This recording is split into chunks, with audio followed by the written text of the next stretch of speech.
warm welcome to our viewers here in Nigeria and around the world. Thank you for joining us on The World Today. I'm Joke Rogers. Here's what's coming up this hour. U.S. President Donald Trump hints at the possibility of leadership change in Iran as conflict enters day 11. Israeli Prime Minister Benjamin Netanyahu reaffirms that military operations in Gaza and Iran will persist until his goals are met. Plus, Ukraine officials say 7 civilians killed, 23 others injured in overnight strikes on Kiev. Let's begin The World Today. Israel's military has launched more airstrikes on Iranian territory, this time targeting the highly fortified Fordo nuclear site. The attack comes as the Israel-Iran conflict enters day 11. The nuclear facility targeted by Tel Aviv is hidden within a mountain about 96 kilometers south of Tehran and has been long considered out of reach of Israel's weaponry. However, Israel's military says it struck access routes to the site, part of what Defense Minister Israel Katz calls an unprecedented force to cripple Iran's nuclear sites. Residents in parts of the capital report experiencing electricity outages. Iran also confirms that Evin prison, a key detention center, was also struck.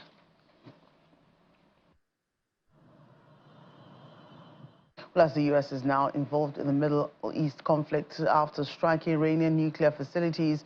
President Donald Trump is floating the possibility of a regime change in Tehran. In a social media post, President Trump questioned whether Iran's current leaders are capable of making Iran great again, adding that while a regime change may be politically incorrect to say, it's still on the table. This comes just hours after U.S. Defense Secretary Pete Hegseth and Vice President J.D. Vance insisted that the U.S. strikes on Iran were not about changing the country's leadership.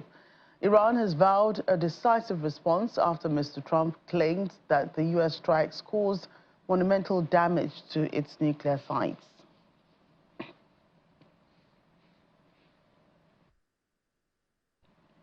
Meanwhile, Russian President Vladimir Putin has condemned the U.S. and Israel strikes on Iranian nuclear facilities, calling them absolutely unprovoked aggression. However, he clarified Russia's decision to remain neutral and avoid direct intervention, citing deep demographic and cultural links to Israel.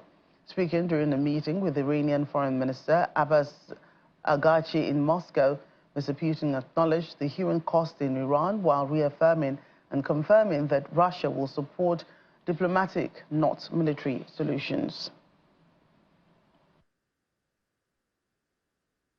And head of the UN's nuclear watchdog warns that the global system designed to prevent nuclear war is now under serious threat. Director General of the International Atomic Energy Agency, Rafael Grossi, told diplomats in Vienna that the U.S. and Israeli strikes on Iran's Fordo, Natanz and Isfahan sites could collapse the entire non-proliferation framework. Mr. Grossi confirmed significant damage to Iran's nuclear infrastructure, consistent with reports of U.S. strikes using ground-penetrating and cruise missiles. He adds that radiation levels are still normal. However, he warned that without urgent diplomacy, violence and destruction could reach unimaginable levels. His statement to the Board of Governors was concluded with a direct plea for restraint and renewed dialogue. The weight of this conflict risks collapsing the global nuclear non-proliferation regime. But there is still a path for diplomacy. We must take it. Otherwise, violence and destruction could reach unimaginable levels, and the global non-proliferation regime that has underpinned international security for more than half a century could crumble and fall. This is also what I said to the UN Security Council just a few hours ago. Iran, Israel, and the Middle East need peace. For that, we must take a number of steps. First of all, we must return to the negotiating table. and for that, allow IAEA inspectors, the guardians on behalf of the NPT, to go back to Iran's nuclear sites and account for the stockpiles of uranium, including, most importantly, the 400 kilograms enriched to 60%.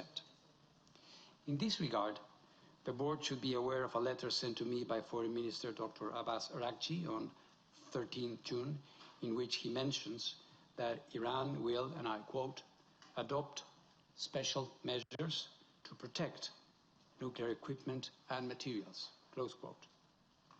In my response that same day, I indicated that any transfer of nuclear material from a safeguarded facility to another location in Iran must be declared to the agency as required under Iran's Safeguards Agreement, and expressed my readiness to work with Iran on this matter. Establishing the facts on the ground is a prerequisite for any agreement, and this can only be done through IAEA inspections. There needs to be a cessation of hostilities for the necessary safety and security conditions to prevail so that Iran can let IAEA teams into the sites to assess the situation. Any special measures by Iran to protect its nuclear materials and equipment then can be done in accordance with Iran's safeguards obligations and the agency. This is possible. IAEA inspectors are in Iran and they are ready. And regarding the U.S. strikes, here's a report summarizing the key events during the weekend.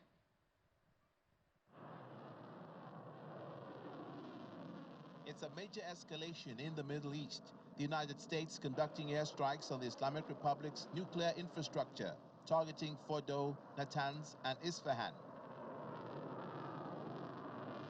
President Donald Trump announced Saturday evening that U.S. military forces had dropped bombs on the 3 Iranian nuclear facilities, ending a week-long deliberation period over joining Israel's campaign against Iran. In a national address from the White House, President Trump described the operation as a very successful attack, warning Iran against retaliation, and then ending his message with a call for peace. Tonight I can report to the world that the strikes were a spectacular military success. Iran's key nuclear enrichment facilities have been completely and totally obliterated. Iran, the bully of the Middle East, must now make peace. If they do not, future attacks will be far greater and a lot easier. For 40 years, Iran has been saying death to America, death to Israel.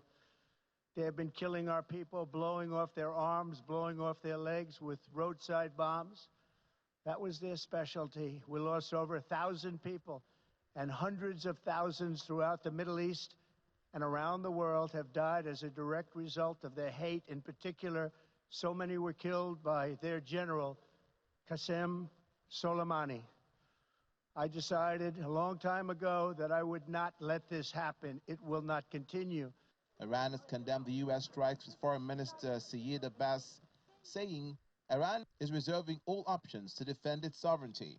We suddenly faced with the aggression.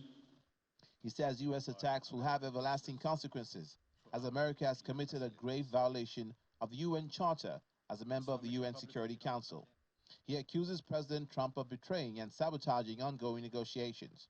However, Israel has welcomed the U.S. involvement, with Israeli Prime Minister Benjamin Netanyahu saying President Trump's bold decision will change the course of history. In the meantime, Iran and Israel continue to trade fire, with Israel saying it hit dozens of military targets, and the Iranian Red Crescent accusing Israel of hitting hospitals and medical centers.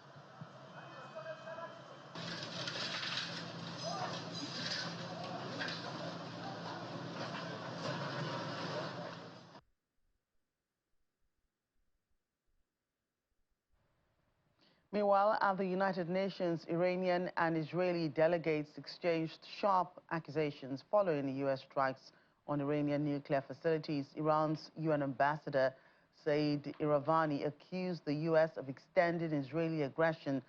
He He described Israel as an illegitimate regime and accused the U.S. and its European allies of bearing responsibility for civilian deaths and damage to civilian infrastructure in Iran. He also criticized the IAEA for its alleged political bias and stated that the strikes violated international law. In response, Israel's UN representative, Danny Danon, praised the U.S. strikes as a necessary and decisive action against what he called the greatest existential threat facing the free world.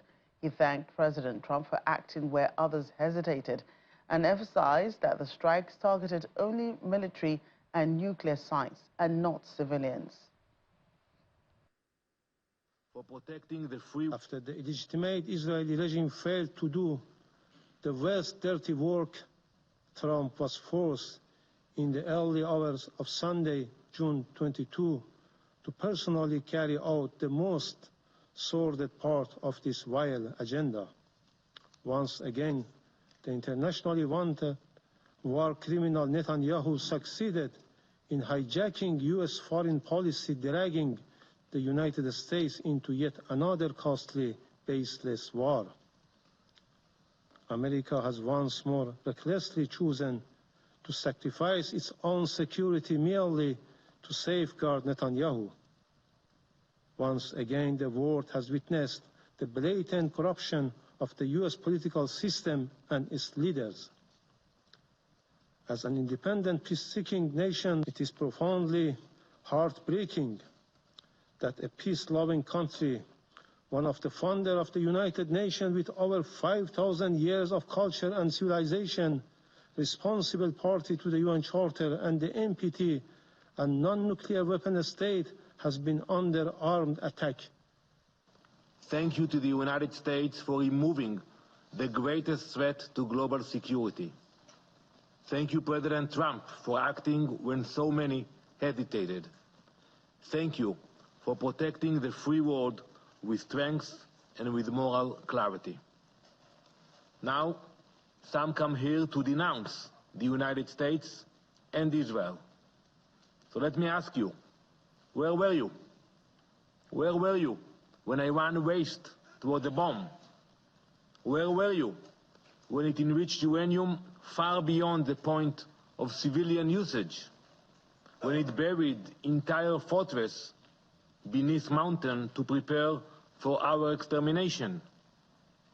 Where were you when Iran turned negotiation into theater and deceit into strategy? You were silent. You were complicit. You were afraid. You were bystanders. Last night, the leader of the free world acted with that courage. The United States acted, not just for itself, but for every nation that values freedom over radicalism. Well, in the meantime, UN Secretary General Antonio Gutierrez has issued his starkest warning yet regarding the Middle East crisis. He said in an emergency UN Security Council meeting that massive strikes by the United States on Iran's nuclear facilities increase the risk of a wider war and serious damage to international order. Mr. Gutierrez called on all parties to act with reason, restraint and urgency before what he called a rat hole of retaliation swallows the region. The bombing of Iranian nuclear facilities by the United States marks a perilous turn in a region that is already reeling. From the outset of the crisis, I have repeatedly condemned any military escalation in the Middle East.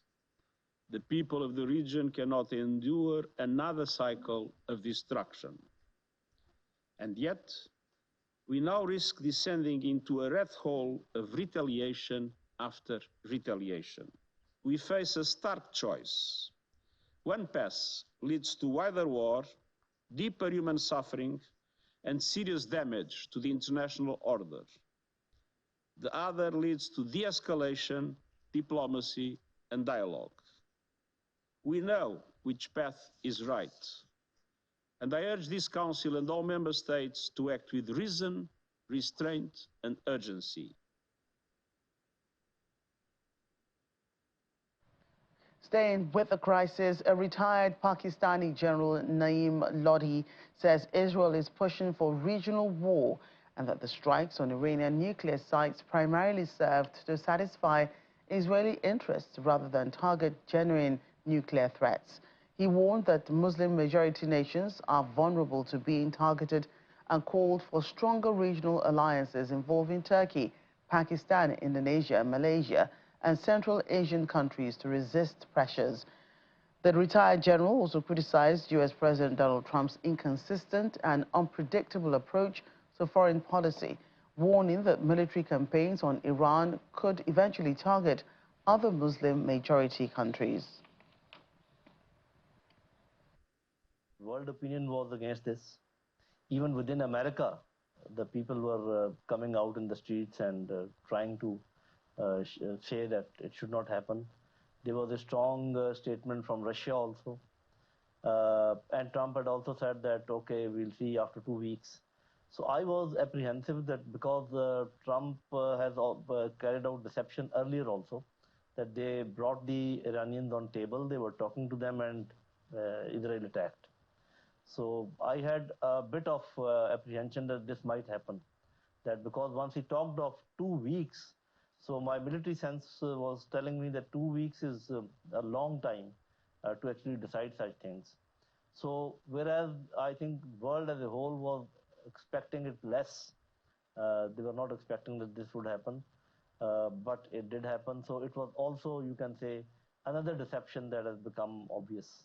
Pakistan, Turkey, Afghanistan, Central Asian countries, they should now make their own, if not bloc and alliance sort of thing, which should be economic alliance also, political alliance also, and maybe military also.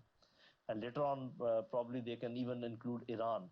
Because instead of waiting for one's turn, that they are taking all the Muslim countries one by one. So whatever countries are left, so I would suggest that some of the countries have been ruined, some of the countries have been compromised. So the only countries left are Turkey, Pakistan, Indonesia, Malaysia. Afghanistan is already quite destroyed, but Central Asian countries. So this bloc should come up as an alternative to another Muslim bloc. Otherwise, they will keep hitting us one by one.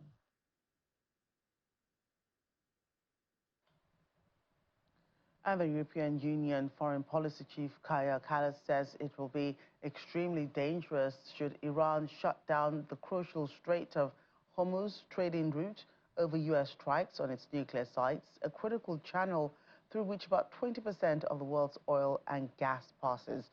With Iran's parliament reportedly backing the move, a final decision is expected soon. According to her, the EU has allowed for new sanctions against Iran to ensure that Iran does not resume its nuclear program.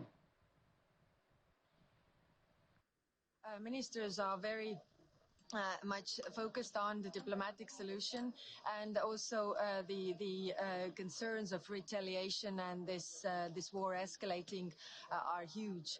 Especially closing of the Strait of Hormuz by Iran is something that it would be extremely dangerous and not good for anybody.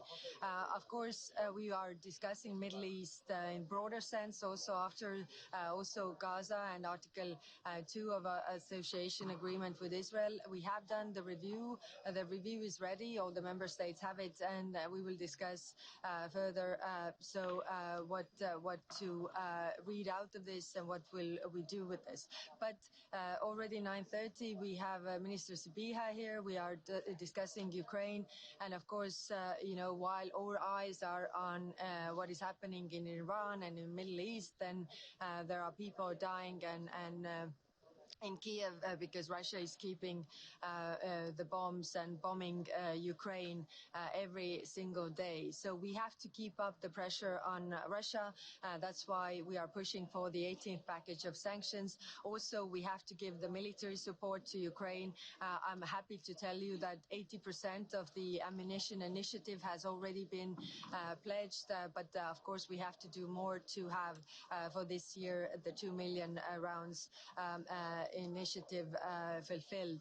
And then we will also have a discussion on China. So it will be a first discussion as focused on the security issues only, ministers only format to have a broader perspective. How does that all fit into the picture? So as you can see, a lot of important topics today and a lot of substance.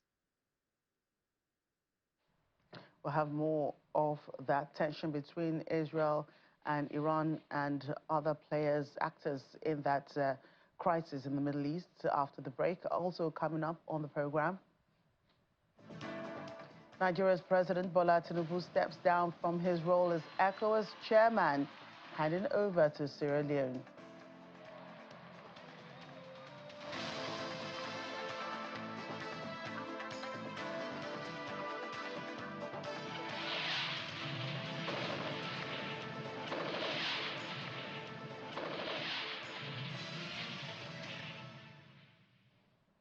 Welcome back. Israeli Prime Minister Benjamin Netanyahu has reaffirmed that military operations in both Gaza and Iran will persist until they meet the goals they have set, while also recognizing its firm alliance with the United States. Speaking during a press conference in Tel Aviv, Mr. Netanyahu commended Mr. Trump and the U.S. military following the airstrikes on 3 Iranian nuclear facilities.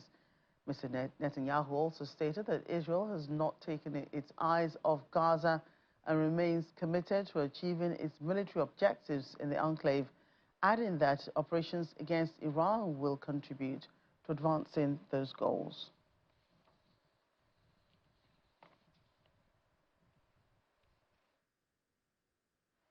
In the meantime, South African President Cyril Ramaphosa has expressed concern over the United States' involvement in Israel's bombing campaign against Iran. President Ramaphosa is urging the U.S., Israel, and Iran to allow the United Nations mediate a peaceful resolution to the conflict.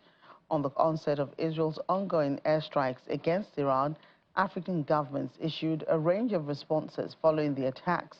While some states, such as South Africa, Sudan, and Mauritania, condemned the attacks, others refrained from criticism, issuing measured statements urging de-escalation and dialogue.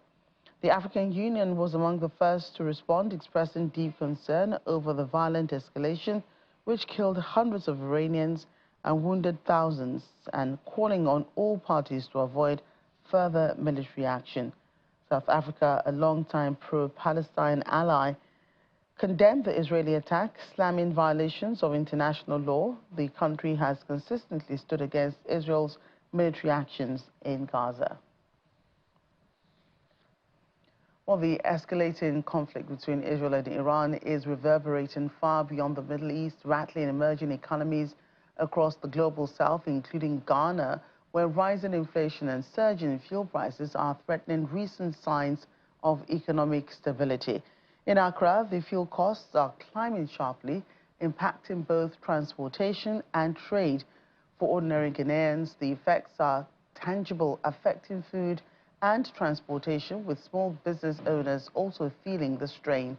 As Iran remains a key player in global oil production, Israeli strikes on its nuclear facilities and Revolutionary Guard infrastructure have sparked concerns over further disruptions to global oil exports. Emmanuel Bombande, a former UN senior mediation advisor, urged Ghana to maintain a neutral stance in the growing conflict.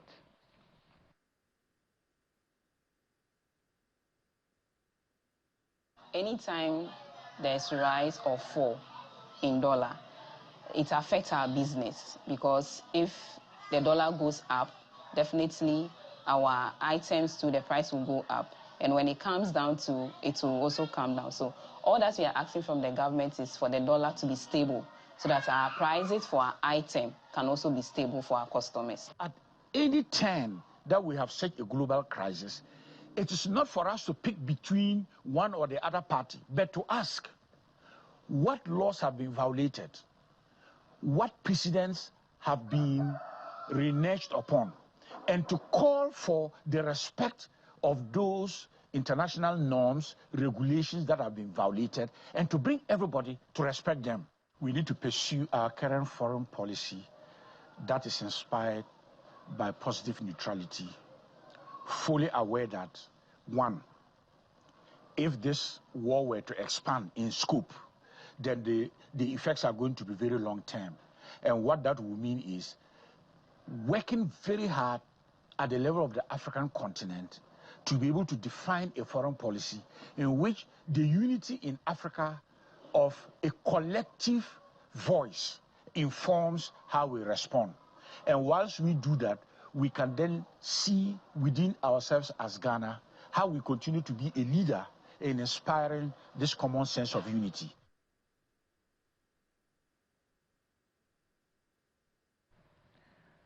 Elsewhere now, President Julius Maada Bio of Sierra Leone has emerged as the new chairman of the Authority of Heads of State and Government of the Economic Community of West African States, ECOWAS.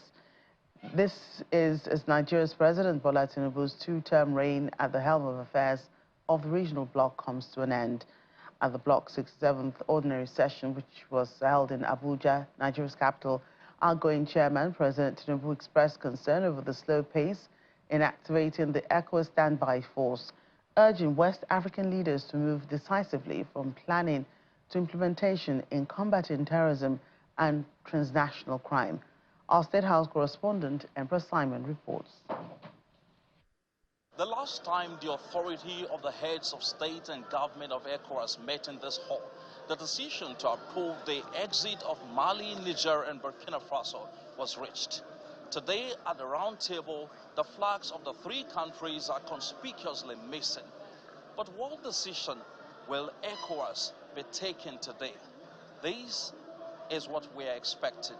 Follow us. President Bola Tinubu leads other heads of state into the hall after a closed-door meeting that lasted for several hours. As they settle down, the president of the ECOWAS Commission gives the opening remarks. Those who joined President Yakubu Gowon, head of state Yakubu Gowon of Nigeria, to establish ECOWAS deserve our permanent commendation. President Tinubu has been chairing the authority of the heads of state and government of the ECOWAS since 2023, and under him, the organization has made some giant strides, including the establishment of a standby force. We must act decisively to operationalize the ECOWAS standby force on the fight against terrorism to serve as an instrument for peace and stability for our region. After the speeches, the meeting goes into a closed-door session for a few minutes before members of the media are asked to return for a brief on the major outcomes. It has been a profound honor and privilege to lead this esteemed body, and I remain deeply humbled by the trust and support you have extended to me throughout my tenure. As I now hand over the mantle of leadership to my great friend and dear brother, His Excellency, President Julius Maada Bio of Sierra Leone,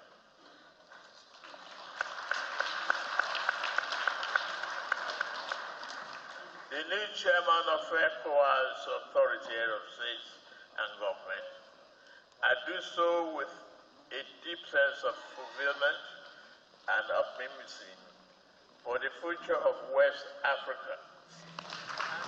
The president then hands over to his successor.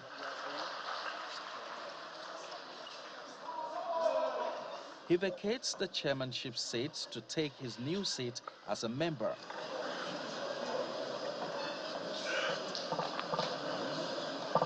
In his inaugural speech, President Julius Maada Bio announces key areas his leadership will focus on in the next 1 year.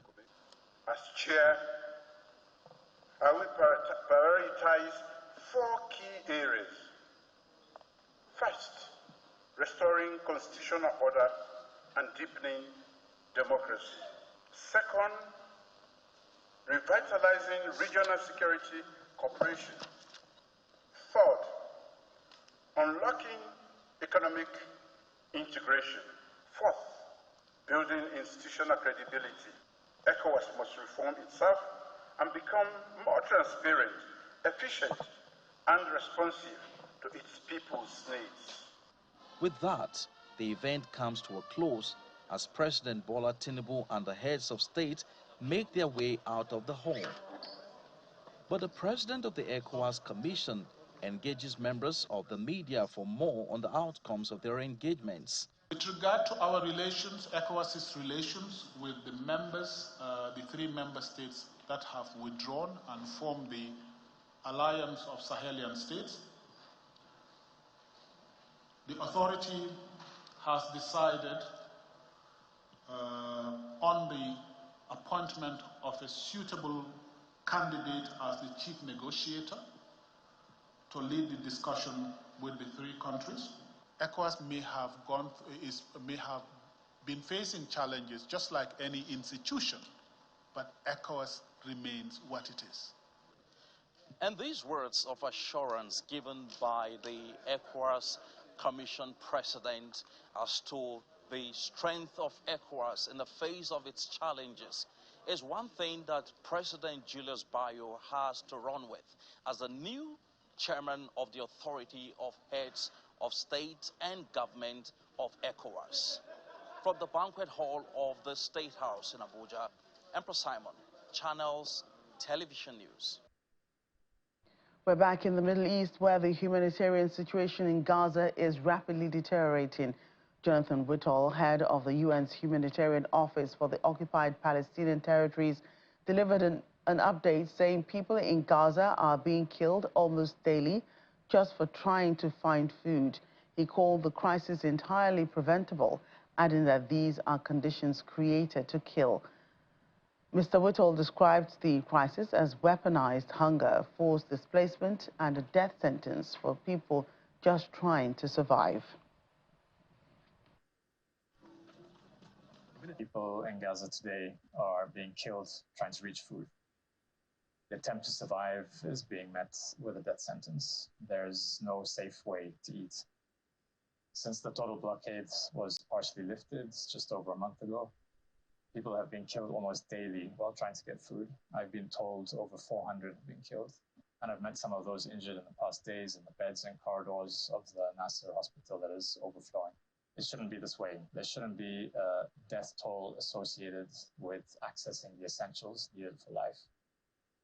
Last month, the United Nations Relief Chief called on the Security Council to act decisively to prevent genocide in Gaza. Today, from Gaza, I can say without a doubt that not enough is being done. Palestinian life and that which sustains it continues to be systematically dismantled before the world's eyes. The Israeli authorities are preventing us from distributing through the systems that we've established and that we know work. We have a plan. We're ready with a plan. We could reach every family in Gaza, as we have in the past, but we're prevented from doing so at every turn. As military operations continue from the air and from the ground, there remains an abhorrent disregard for humanitarian law. People's lives and dignity are every day under attack. At least 7 people have died following a fresh wave of Russian airstrikes on Kiev overnight. Ukraine's interior minister says residential areas, hospitals and sports facilities were hit by missiles and drones. 6 of the victims were found in a high-rise building. According to the city's mayor, Vitaly Klitschko, 22 others were injured. In recent weeks, Russia has been carrying out massive aerial attacks on Ukrainian cities. President Volodymyr Zelensky is expected in London to discuss further military and diplomatic responses. Now to Ireland, where tensions are escalating as well in Dublin as hundreds marched against the government's border and migration policies. Protesters waving Irish flags and pro-Trump signs demanded stricter immigration rules and an end to economic migration. The march was loud and at times hostile, with chants such as "Ireland is full" and "Get them out" ringing through the streets. One protester claimed that the government is giving everything to migrants while Irish people are sleeping on the streets. Another said islanders are being treated like second-hand citizens.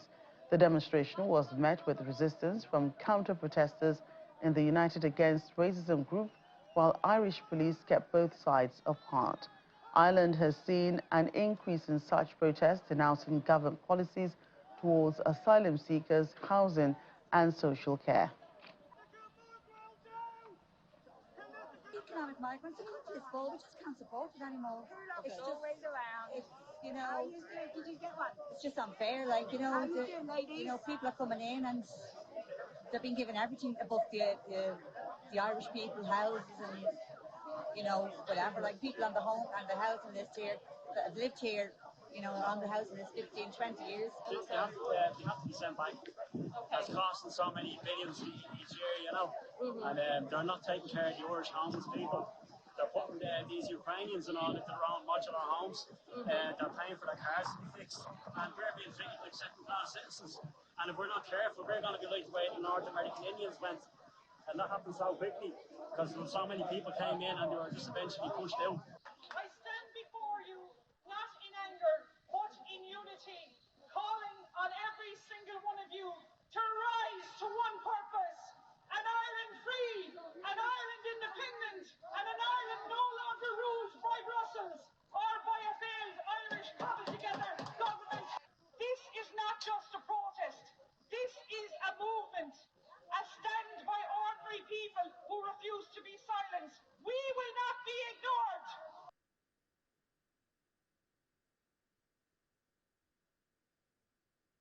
And post-election unrest in Romania is growing as the leader of a major opposition party calls the newly formed government illegitimate.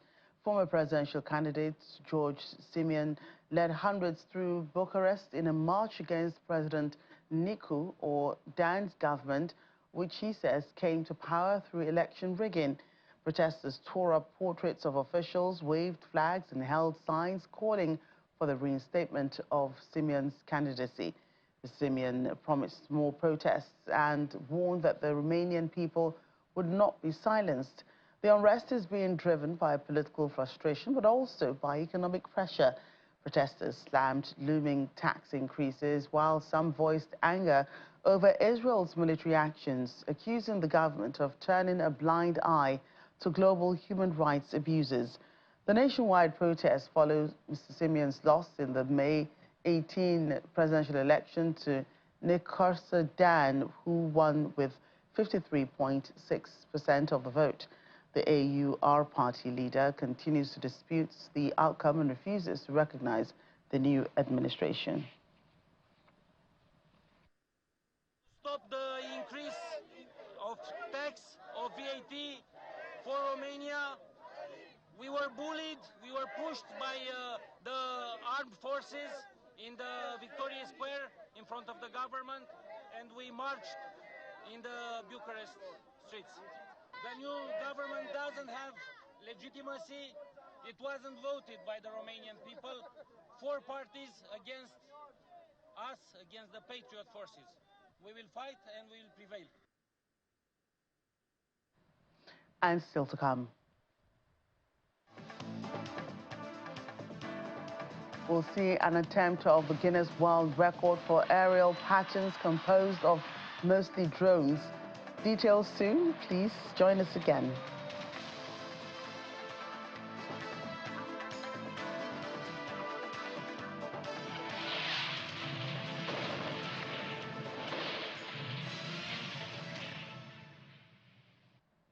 Welcome back. Tragic news. A bride has been shot dead on her wedding night in a village near the southeastern French city of Avignon after masked gunmen opened fire.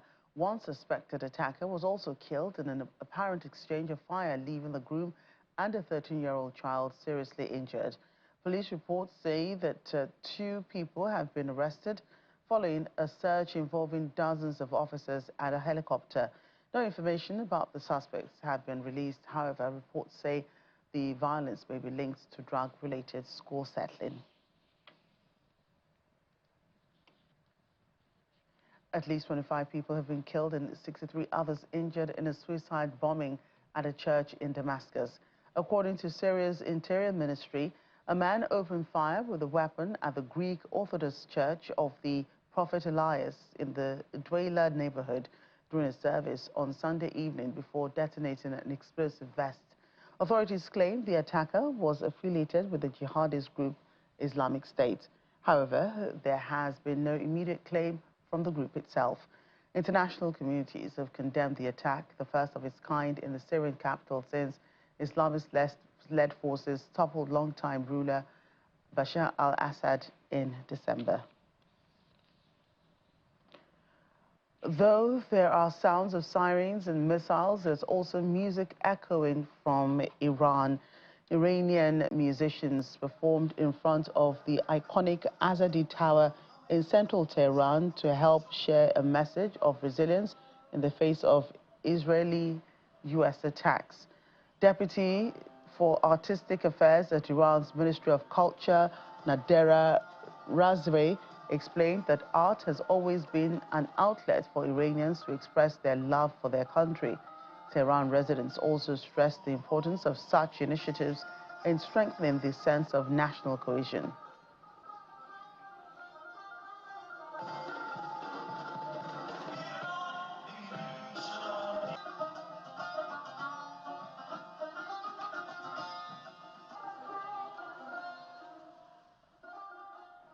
And the United States celebrates Juneteenth, which became a federal holiday on June 18, 2021. This holiday marks the emancipation of black slaves in America, a day celebrated by people of African descent living in the United States. Our Washington correspondent, Maria Bird, interviewed an activist who focuses on the liberation and celebration of African history in the United States.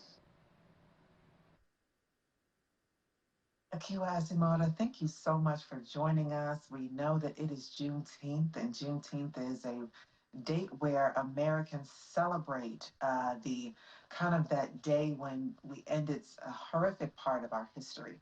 Tell us how your Queens has been celebrating Juneteenth. Tell us how your Queens is moving forward, kind of the message of liberation and freedom, especially for African American people. Oh my God, such a great day. You can feel all over the world the joy, the power, the resilience, and just building on that legacy. And I'm so grateful for this opportunity, Queen Maria, for having me to speak about your queens. And Juneteenth is such a big day. So today, what we did is we are so excited. We did a soft launch on social media because this year is our 10th year of your queen, celebrating storytelling, song, dance, impacting thousands of people, and we celebrate 10 years today. So we did a soft launch for our 10th anniversary, which is going to be called The Art of Royalty, and it's going to be held in September 6th at the Harvest Room in New York City. So we posted about that today, and so excited.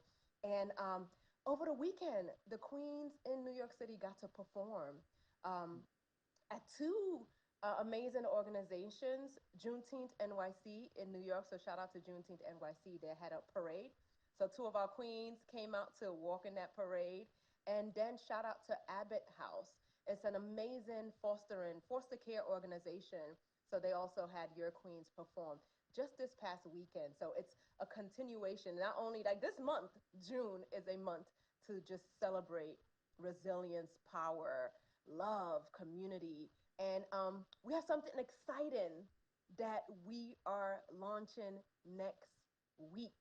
So we're putting it out there. I think I'm like, can I share a little bit of it? We have something that we are excited. We are launching a housing center in North Carolina, and we are launching that next week to provide housing for artists and a center, a stage in the back. So we are providing housing and a creative healing space for people in the community in Southeast Rocky Mount. So that's what's happening for the next project after 10 years. So I just spilled the beans out. I don't know when it's going to be out, but yeah, I'm excited. So we're going to do that, launch that next year. So it's such an amazing time to celebrate, such a big time. Well, we are so glad that you spilled the beans with us. So thank you so much for spilling the beans with us about your housing center that you're starting in Rocky Mount, North Carolina. Tell us a little bit about, you mentioned the art of royalty. We know art is a large part of the next phase and has been a part of your Queens for quite some time. Tell us how royalty and art fit into the African history and the African American story. It's part of who we are. It's part of how we see life, how we breathe, how we move. I grew up, born in New York, but I grew up in Africa. So we were always part of festivals and celebrations. So it's part of our makeup. And I'm so great that I was able to gain that experience as a child. So when I get older and given the opportunity to start something about your Queens, teaching that we comes from kings and queens, and just see it's a way to be able to just connect everyone, all age, all backgrounds, all races. So when you come together to bring art and combine it with royalty, it shows you more of who you are, and it brings you closer to who you are meant to be, that you're powerful, you're resilient, you can accomplish anything you put your mind to, just because we know that our ancestors were enslaved for that moment and we stand on their shoulders, but we also know the truth of before that we were kings and queens. So it's in our DNA, it's in our who we are, it's in our legacy. You mentioned resilience and you mentioned kind of that liberation.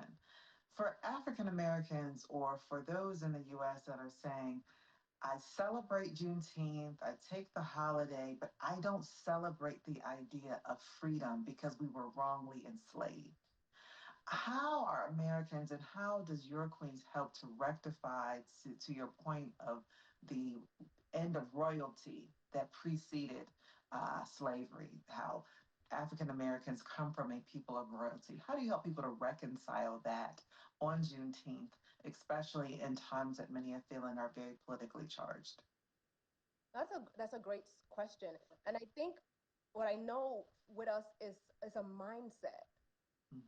Right? So we choose to empower our minds because we are all going to go through experiences, right? That happened, traumatic. And we see also as a people how it has affected us, especially in how we treat each other. Can I get deep? We talk about like the crabs in the barrel. So your Queens is to say, look, and to emphasize that, again, you're powerful. Do the things like go to therapy, work on yourself, build community. So yeah, that was part of our history, but also the foundation of our history is we come from kings and queens. But anyone can say anything about our culture, but we all know what it is to be Black.